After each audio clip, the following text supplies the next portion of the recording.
Let's move to our third conversation tonight, Synodality, the roadmap. So, John, when you gave us this title for this topic, the roadmap, what did you have in mind? How do you see synodality as a roadmap for the church? So when you look at structures in our churches, I'm looking at it from a diocesan perspective, but for those of you working in parishes, think about it, the structure within your parish communities. Where are you getting your data?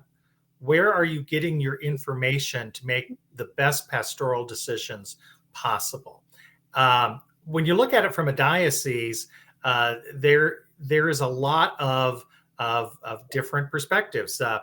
Deacon Matt ministers in a little town called Ankeny, and there are two parishes, and they're quite different.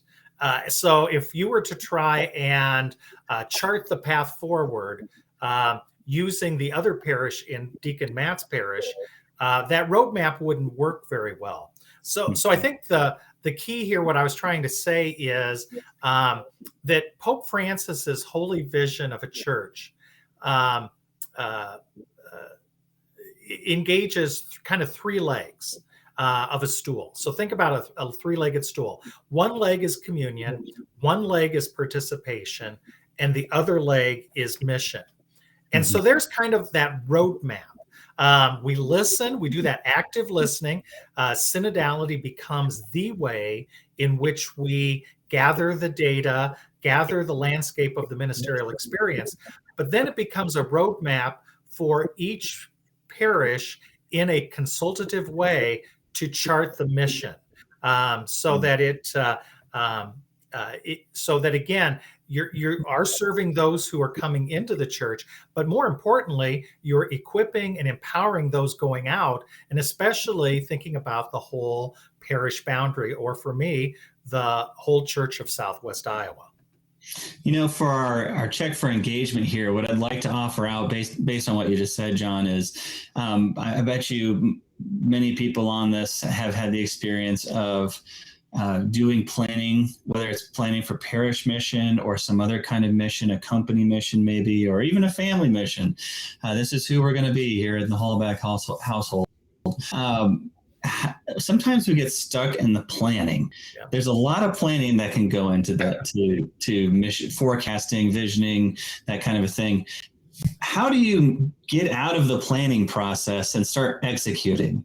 That's my question to everybody. Have you ever experienced planning for mission, or whether again parish mission or a mission in your Catholic school, or even at home, or a diocesan mission? And gosh, it just seems like all we do is process. Have you had any experiences of that? Have you found ways to get out of that process? And I think here's the other thing, kind of like a pendulum, you know, we have these extremes. Sometimes we get all process oriented and we never get out of it, or we get all action oriented and there's not enough process, or we get out of the process and we start executing, but then we don't think we need any more process. You know, we've already done it. We've done plenty of it. We're done. Let's just do. But then if we don't return to, again, our sort of initial cue, which in the case of the synod is, are we still listening? We might not be aware that the landscape has changed. Any thoughts about that? Any thoughts, John? No, I have a lot of thoughts. I think the key here, it kind of becomes then cyclical. So encyclical? No, not encyclical. Cyclical, like a circle. That's a horrible Catholic joke. It's a bad joke too. It is. But the thing is, encyclicals. Yeah, Go ahead. You listen, and then as you listen, then you create the data to create an implementation. How are we going to put this into action? Whatever this thing is. And then the other piece is assessment. How are we assessing the mission? That then leads us back into listening. So I like to think of stories of impact.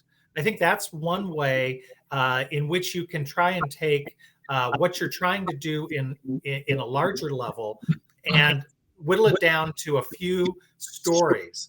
And I think that's really helpful for the faithful. So if we tried to do this ministerial outreach A, and how did it impact some families? And then we share that out. How again did it not fill the gap with some families?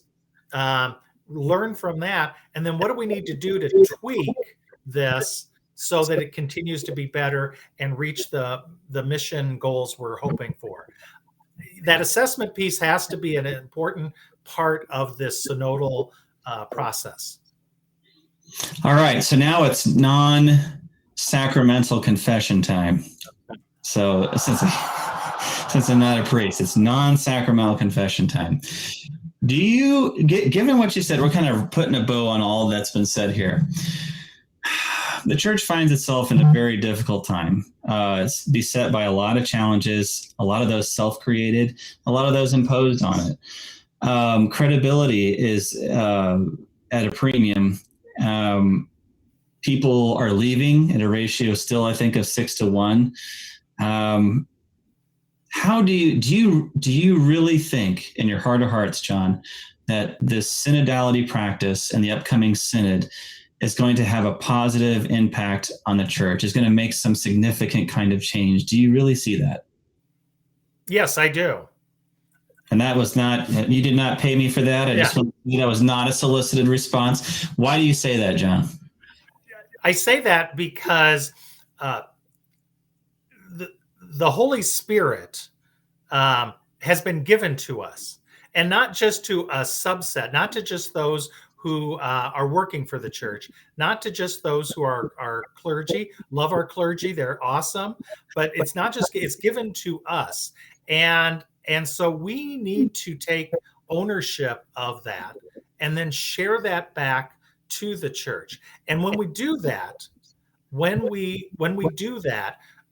then over time, we're going to make a significant change, because guess what? The only people who are going to go into that office building and be a witness of Christ is somebody who's been sitting in the pew that is there. But they're going to be an effective person to carry the gospel if we get this right.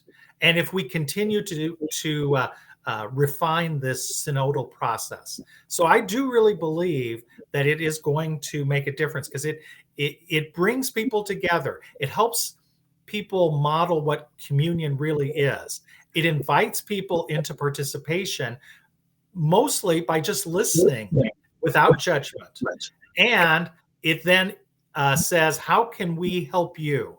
How can we help you to be equipped for whatever your mission is, whatever that is? So yes, I do believe synodality can change the church. I have the same belief. I think it can too. I just think this is a colossal. It'll take a Holy Spirit / Herculean effort, and here's why. I think for Catholics of all stripes, I think that so much emphasis for so long has been, and so much comfort has been found in the trust and the confidence that's placed in the people at the top, if you will. Well, JP2, Saint JP2, and Pope Benedict, and now you got a Pope that there's a lot of split about too. Well, do we like him or not? But the point I'm making is, the idea in the past was, if the top is okay, the church will be okay. But now, and leave it to Francis to be the one who just flips this all on its head. Yeah. He brings to the fore the real issue, which is, if the body is okay, which means all the baptized faithful you mentioned just a bit ago, that's our litmus test.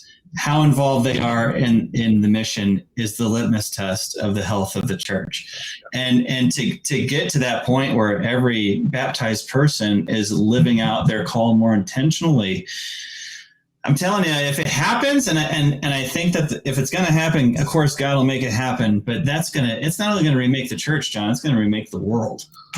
Yeah. Transformation. You got it.